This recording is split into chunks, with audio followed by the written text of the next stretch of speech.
Paulo vai dizer que a tristeza segundo Deus ela gera arrependimento. Você sabe o que é o arrependimento? Tem gente que acha que arrependimento é chorar. Já existem pessoas que na Bíblia que se arrependeram sem derramar uma lágrima. Então arrependimento não é choro. O que é arrependimento? A palavra que Paulo usa aqui, arrependimento, é metanoia. A palavra metanoia significa o quê? Mudança de mente. É uma mudança interna, na mente, na cabeça. Mudança de pensamento. E aqui eu quero ler a definição que eu coloquei. Alguém que se arrepende, alguém que teve uma mudança de mente, ou mudou de um propósito, de um objetivo, ou de algo que se fez. A metanoia afeta os pensamentos, vontades, os propósitos e objetivos. Começa de dentro para fora e acaba por mudar o comportamento do indivíduo. A metanoia, o arrependimento, ele começa dentro. Ele é gerado dentro da tua mente, dentro do teu coração. Ele muda os teus pensamentos. É por isso que muitas pessoas que dizem, não, eu me arrependi. Eu passei pelo arrependimento, mas não mudou externamente. Ela muda dentro para fora. O arrependimento ele é uma mudança de propósito. Uma pessoa que vivia de uma certa maneira com um certo objetivo, ela muda o objetivo. Por exemplo, vocês, um dia eu era ímpio. Meus projetos, os meus propósitos eram nesse mundo. Quando Cristo, na verdade, me encontrou, que eu não me encontrei com Cristo, foi Cristo que me encontrou, o meu objetivo de vida mudou. Não foi assim com vocês? Quando você encontrou Jesus, quando Jesus encontrou você, não mudou o seu objetivo? O seu estilo de vida? O seu propósito nessa terra? Acho que você está conseguindo entender o que eu estou querendo falar nessa noite. Vocês estão entendendo ou não? Vocês estão aí? Amém? Então o arrependimento ele muda o teu propósito, o teu objetivo, o modo como tu vive. Jesus, em Mateus capítulo 4, versículo 17, ele começa pregando o arrependimento. Toda salvação que qualquer pessoa passou, ela começa no arrependimento. Isso é um problema que a gente encontra na teologia de hoje. Não sei se você antes que você acesse a internet, você vê pregações que são pregadas, em que o cara prega assim, ó, Jesus te ama. Ele tem um plano na tua vida. Ele quer te salvar. Não importa o que aconteceu, Ele vai te levantar. Toda mensagem é baseada naquilo que Deus vai fazer na vida dele, mas não aponta pecado nenhum. Toda salvação, ou toda pregação que não tem arrependimento, não é uma pregação verdadeira do Evangelho. Porque toda pregação, ela começa no arrependimento, depois ela vai à fé. A salvação, todos nós sabemos que ela começa no arrependimento e depois a fé. E qual é a pregação que a gente está vendo hoje? Só tem que crer, vai ser salvo. Isso não é mentira, é verdade.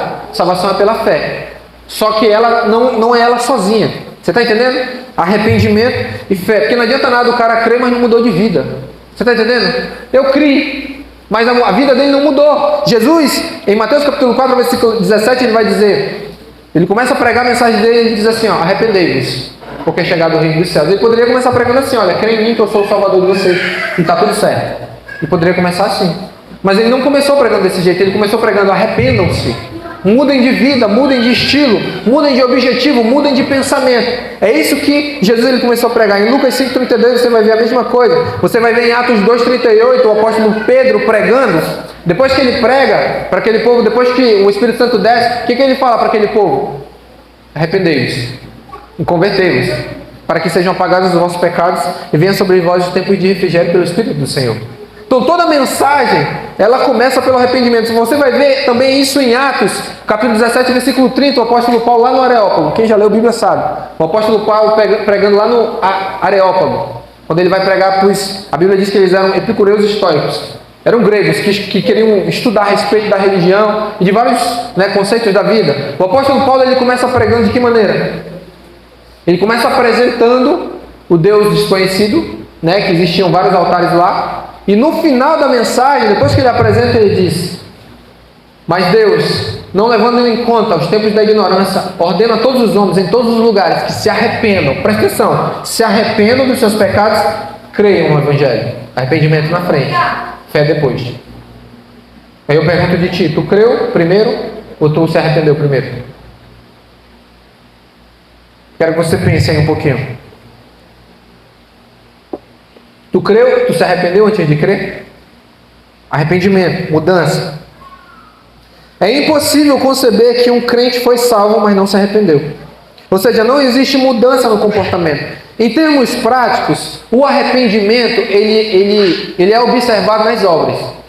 Toda vez que eu prego sobre salvação, sobre arrependimento, sobre conversão, eu sempre uso esse exemplo. Olha para a tua vida como tu era antes do Evangelho. Agora olha agora. Faz uma comparação. Mudou alguma coisa? Teu modo de falar mudou? Teu modo de se portar mudou? Teus pensamentos mudaram? Ou não? Porque você pode passar uma vida inteira dentro da igreja se enganando, achando que está salvo, mas não está. Paulo, ele instruindo a Timóteo, ele diz, olha, pregue, instes em tempo e fora de tempo. Paulo, citando em uma das suas cartas, ele diz, eu não me importo de repetir as mesmas coisas, porque é segurança para vós.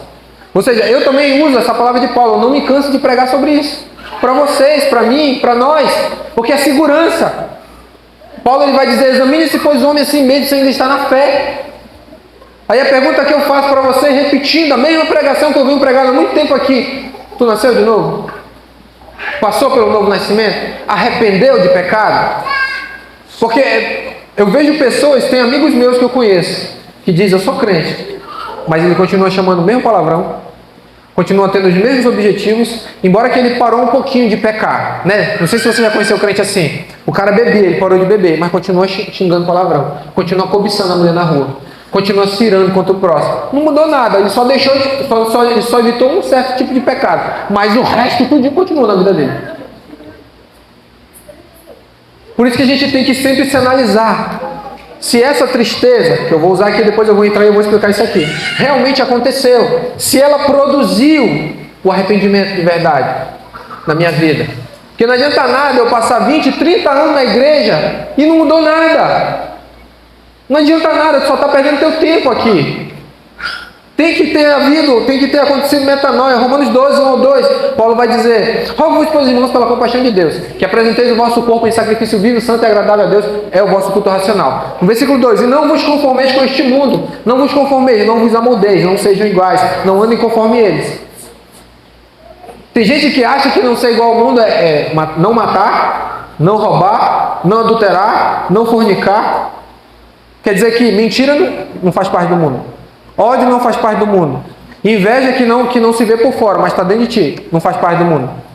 Você está entendendo? A nossa visão é muito superficial quanto a isso. A gente acha que pecado é só os caras que estão lá fora, matando, roubando, se prostituindo, cobiçando. Acha que pecado é só externo, mas e dentro do teu coração? Eu não consigo ver aí. Você entende? Quanto que isso é sério? Quanto que muita gente naquele grande dia vai chegar diante de Jesus e Jesus vai dizer, aparte-se de mim, que eu não te conheço. Aí vai dizer, não Jesus, espera aí, eu ia para a igreja todo dia. Aí Jesus vai dizer, e daí? Tu não mudou? Você está entendendo quão sério é isso? Para continuar, o apóstolo Paulo vai dizer que esse arrependimento, ele gera na vida do crente salvação. Que palavra é essa que Paulo está usando? Soteria, ou da doutrina da salvação, que é soteriologia, que significa livramento, preservação, segurança, livramento de moléstia. Você vai encontrar isso em Isaías 53. Ele levou sobre si as nossas enfermidades, as nossas dores, o castigo que nos traz a paz estava sobre ele, e pelas suas pisaduras nós fomos sarados. Então o arrependimento ele leva à salvação. O que é essa salvação? Salvação ela tem o objetivo de livrar-nos da pena ou da culpa do pecado.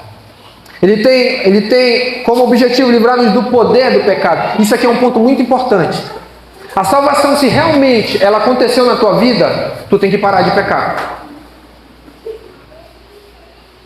Porque não existe um crente que nasceu de novo e não consegue vencer pecado. Isso, eu fico pensando, gente que eu vejo no meu trabalho, o cara chama palavrão, xinga, ouve música, vive uma vida completamente contrária ao Evangelho. Aí tu começa a conversar com ele sobre o assunto da Bíblia e diz, não, eu sou crente. Acho que você já deve ter se deparado com pessoas assim. Está se enganando. O Evangelho ele requer mudança na vida da pessoa. Tem que mudar a atitude. Tem que mudar comportamento. Tem que mudar a vontade. E uma das provas de que realmente você passou pela salvação, mudou a vontade aqui dentro do coração. Antigamente, quando eu era do mundo, vou usar meu exemplo. Quais eram os meus desejos do meu coração? Eu cobiçava a mulher na rua.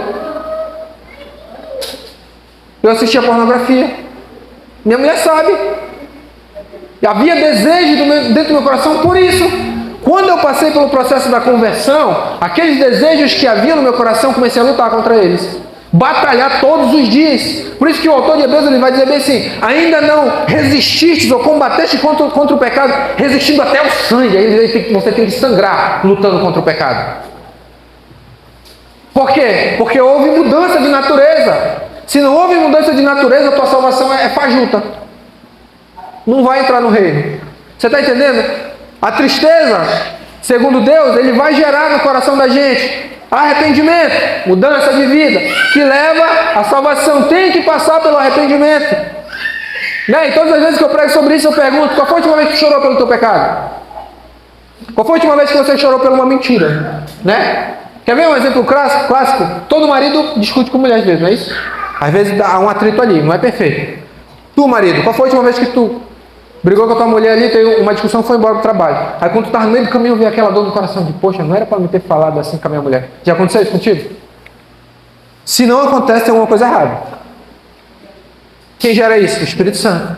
Nova natureza, dentro. Ou seja, uma coisa pequenininha, né? Comparado antigamente, o cara bebia, batia na mulher, ficava com raiva, não sentia nada. Agora só porque aconteceu, desligou. Descarregou. Oi. Agora só porque ele teve uma pequena discussão com a mulher dele, ele se entristece. Acontece isso contigo? Ou não? Tu xinga o outro lá e fica tranquilo, não sente nada. Tu inveja o outro e fica tranquilo, não sente nada. Você está entendendo? Salvação tem a ver com o sentimento, com a tua vontade. Mudou alguma coisa? Se não mudou, não é salvação. Você está se enganando, achando que porque está rodando, pulando, caindo, sentindo uns arrupios. Não! Salvação, ela tem a ver com o caráter. O caráter tem que ser mudado. Teus pensamentos têm que ser mudados. Teus objetivos, teus pensamentos, intenções, desejos, inclinações tem que mudar. Se não mudou, não nasceu de novo. Está perdendo tempo na igreja. Você está entendendo? Vai dar vídeo para pregar tudo. A salvação ela tem o objetivo de remover a culpa do pecado, o poder do pecado que eu acabei de falar, a presença do pecado. Isso é na vinda de Jesus. Eu já preguei isso aqui. E o arrependimento ou a salvação, ela remove o prazer de pecar. Sabia disso? Na vida do crente, quando ele comete qualquer tipo de pecado, ele não sente alegria. Acontece isso contigo ou não? Ou tu ainda sente prazer pelo pecado? Pela mentirinha? Sente prazer quando... Quer ver um exemplo clássico? Quando algum irmão se dá mal, acontece alguma coisa ruim. Aí o irmão, em vez de se interessar, diz: isso mesmo, tem que se lascar, tem que se dar mal. Que isso? A Bíblia diz: sabia que as pessoas que são desse jeito, perante de Deus, tu é um homicida? Sabia disso? Tu é um assassino diante de Deus? Vai dizer como? Vamos lá para a primeira carta de João. Todo aquele que odeia o seu irmão é homicida. Está lá, pegue lá a primeira carta de João. Aquele que odeia, o que aborrece ao seu irmão, para Deus, Deus olha para ele como um assassino, como um homicida. Aquele que odeia o seu irmão até agora está em trevas. Sabe o que João está dizendo? Nunca nasceu de novo. Se você odeia seu irmão, vive na prática do ódio contra o irmão, tu não nasceu de novo, tu está em trevas. Está só se enganando. Você entende? É necessário a gente verificar essas coisas.